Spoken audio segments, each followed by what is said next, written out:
Assalamualaikum warahmatullahi wabarakatuh. Kami kelompok 9 presentasi tentang Undang-Undang Republik Indonesia Nomor 11 Tahun 2008 tentang Informasi dan Transaksi Elektronik. Undang-Undang Informasi dan Transaksi Elektronik adalah ketentuan yang berlaku untuk setiap orang yang melakukan perbuatan hukum sebagaimana diatur dalam undang-undang, baik yang berada di wilayah hukum Indonesia maupun di luar wilayah hukum Indonesia,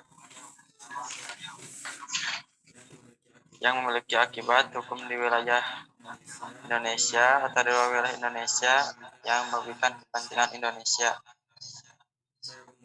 Secara umum, materi Undang-Undang Informasi dan Transaksi Elektronik dibagi menjadi dua, yaitu pengaturan mengenai informasi dan transaksi. Informasi dan transaksi elektronik mengacu pada beberapa instrumen internasional seperti UNCITRAL Model Law on E-commerce and UNISA Model Law on Signature.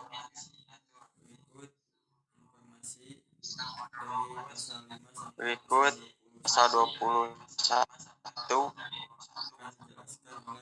akan dijelaskan oleh Saudara Jahid.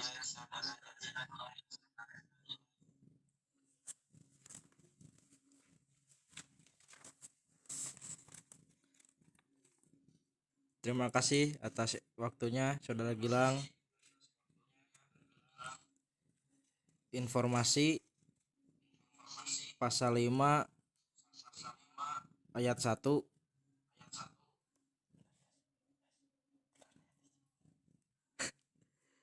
Informasi elektronik dan atau dokumen elektronik dan atau hasil cetaknya merupakan alat bukti hukum yang sah.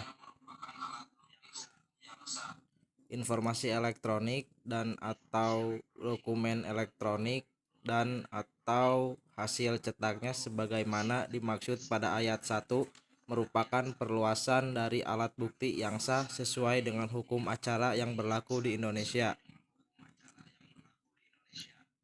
Ayat 3, informasi elektronik dan atau dokumen elektronik dinyatakan sah apabila menggunakan sistem elektronik sesuai dengan ketentuan yang diatur dalam undang-undang ini. Ayat 4, ketentuan mengenai informasi elektronik dan atau dokumen elektronik sebagaimana dimaksud pada ayat 1 tidak berlaku untuk surat yang menurut undang-undang harus dibuat dalam bentuk tertulis dan surat beserta dokumennya yang menurut undang-undang harus dibuat dalam bentuk akta notaril atau akta yang dibuat oleh pejabat pembuat akta.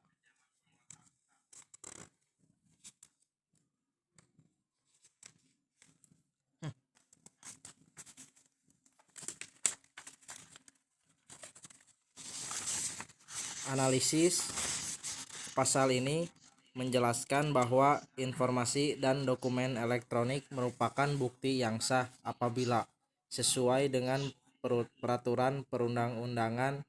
Contohnya, di lapangan adalah kepemilikan tanah yang dibuat oleh pejabat akta tanah, akta kelahiran, kwitansi pembayaran, dan sebagainya.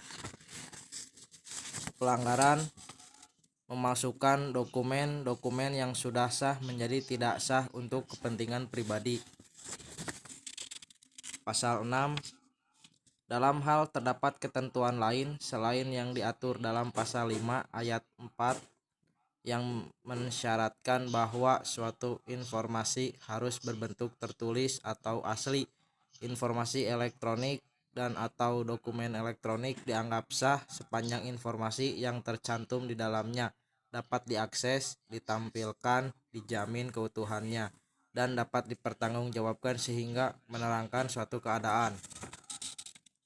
Analisis pasal 6 ini menurut saya maknanya adalah untuk menyadarkan orang-orang betapa pentingnya hak cipta atau karya terhadap hak milik orang lain.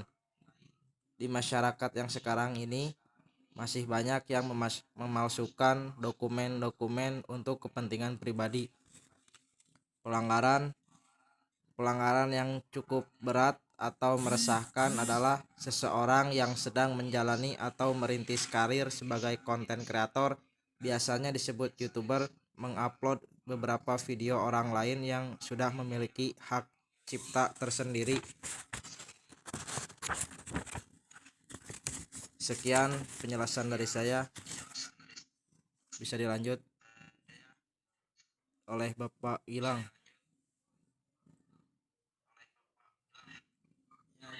Ya, terima kasih Saudara Hid. Berikut untuk pasal 5 dan 6. Sekarang menuju ke pasal 7. Di mana hak kuat hak menolak baik berdasarkan dan kami buktikan bahwa atau mengangkat berdasarkan peraturan undang-undangan.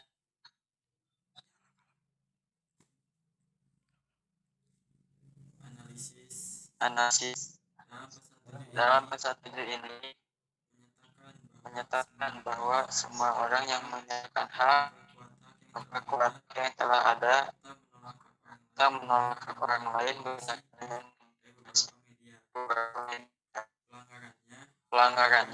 pelanggaran pada pasal ini Unmute lah sekarang. Ya mending duaan make headset beh. Itu balapan kan anu ngarekamna urang. Teu kudu bae langit ya.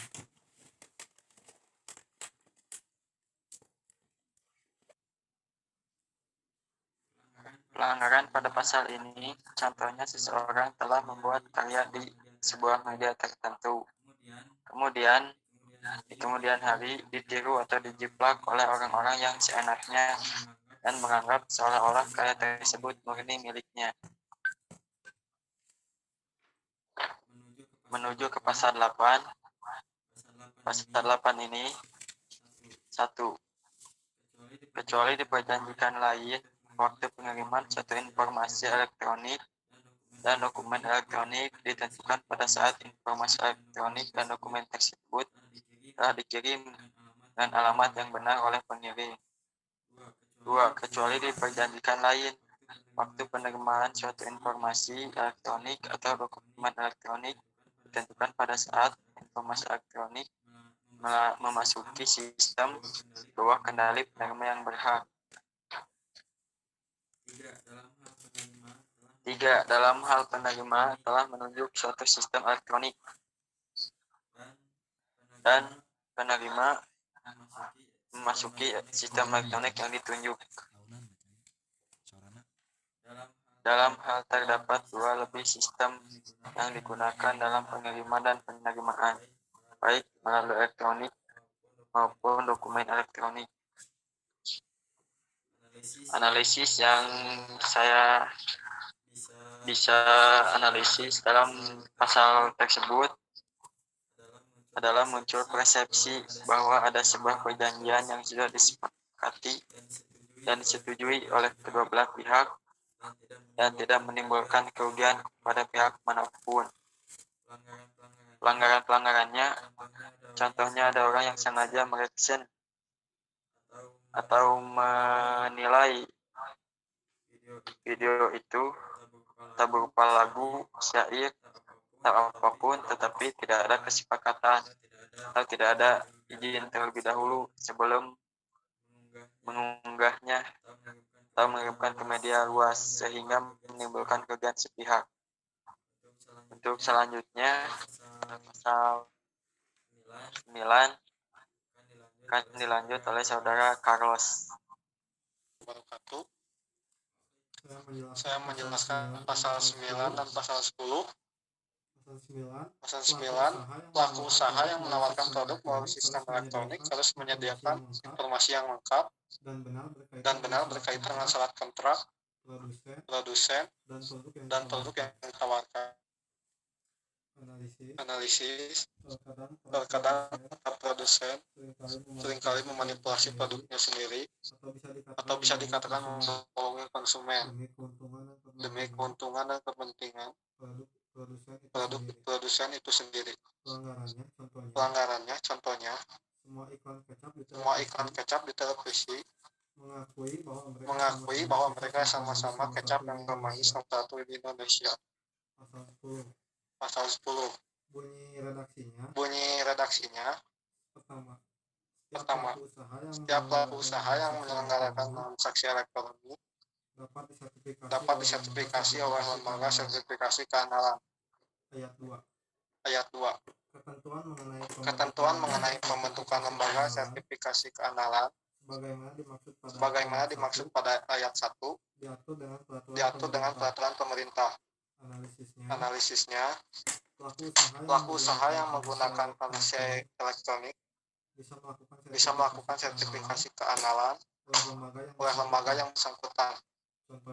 Contohnya, pelaku usaha membuat surat izin usaha, membayar pajak usaha, membuat surat keterangan usaha.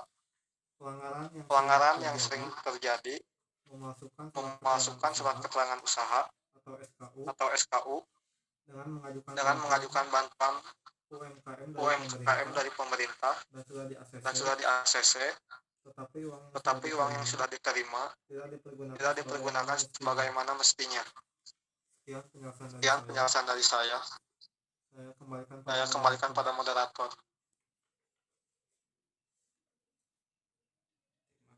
Terima kasih Saudara Carlos untuk pasal 9 dan 10.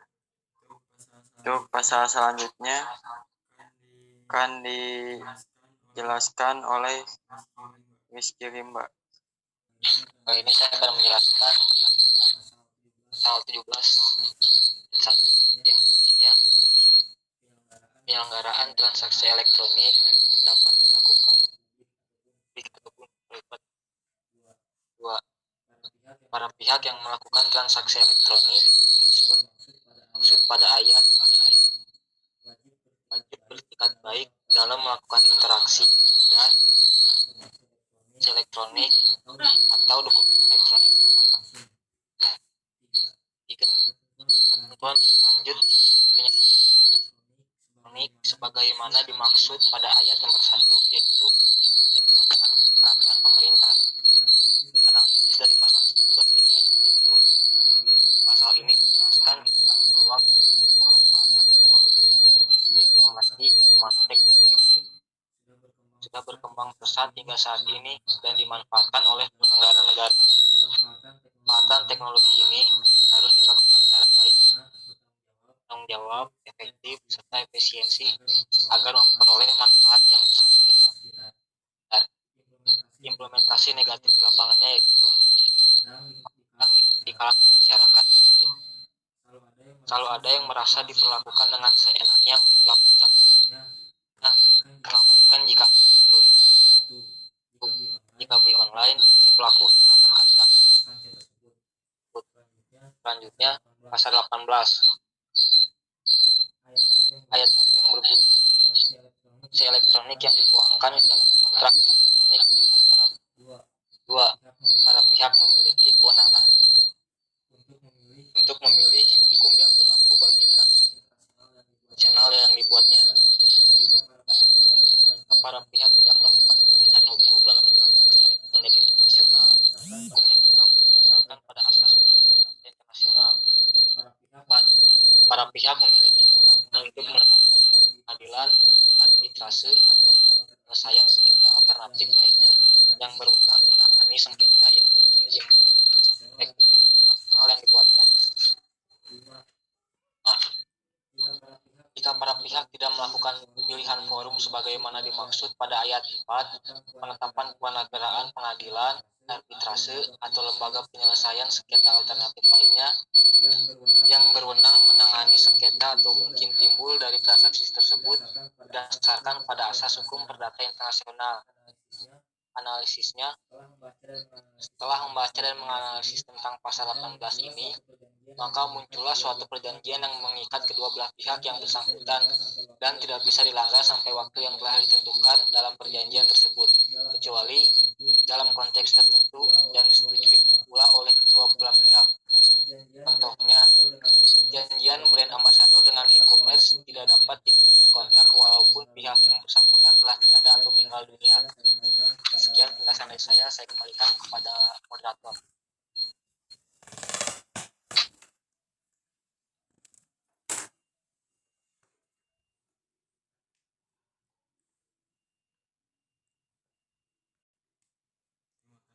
Terima kasih untuk saudara Rizky Limba untuk pasal 17 sampai pasal 19.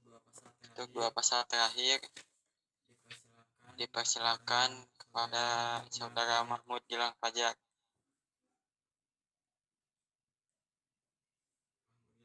Mahmud Gilang Fajar mungkin bisa mulai presentasi. Ya.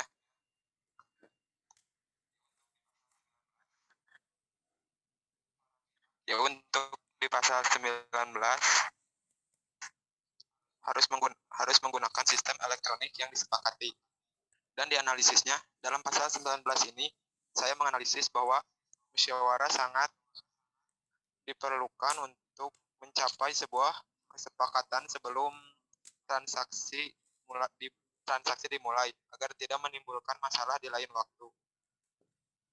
Adapun diimplementasi di lapangan harus menggunakan surat perjanjian dalam transaksi apapun dan menggunakan transaksi untuk memperkuat perlindungan hukum. Terus di pasal ke-20 ada di satu kecuali ditentukan lain oleh para pihak.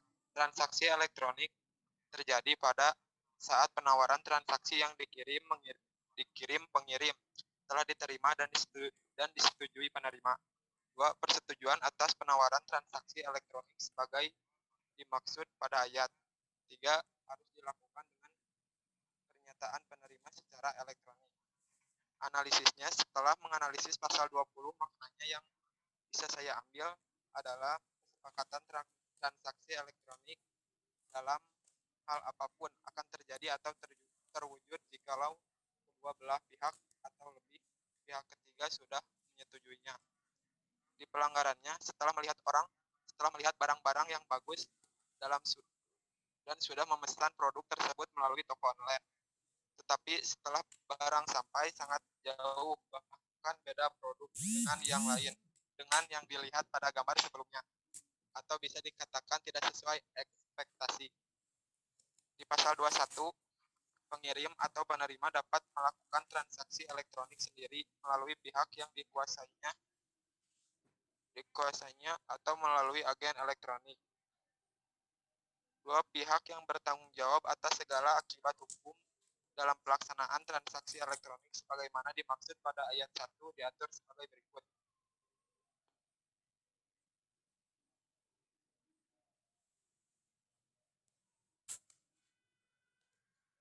Ada di A, dilakukan sendiri.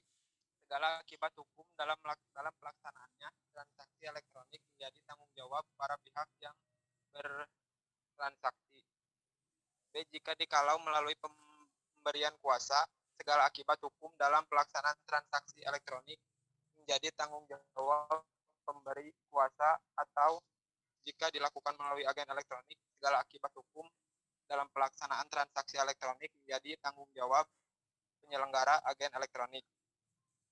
Jika kerugian transaksi elektronik disebabkan gagal beroperasinya agen elektronik akibat tindakan pihak ketiga secara langsung terhadap sistem elektronik, segala akibat hukum menjadi tanggung jawab penyelenggara agen elektronik. Terus jika kerugian transaksi elektronik disebabkan gagal beroperasinya agen elektronik akibat kelalaian pihak pengguna jasa layanannya, segala akibat hukum menjadi tanggung jawab pengguna jasa layanan. 5. Ketentuan sebagaimana dimaksud pada ayat 2 tidak berlaku dalam hal dapat dibuktikan terjadinya keadaan memaksa, kesalahan, dan atau kelalaian pihak pengguna sistem elektronik. Dan analisisnya menurut analisis saya pada pasal 21 ini sangat ringkas padat dan jelas, di mana kuasa transaksi diwakilkan pada pihak lain. Terus diimplementasi di lapangan, setelah membeli sebuah produk, kita melakukan pembayaran diwakilkan pada pihak ketiga atau gerai yang sudah bekerja sama. Mungkin cukup sekian dari pasal 19 sampai pasal 21-nya.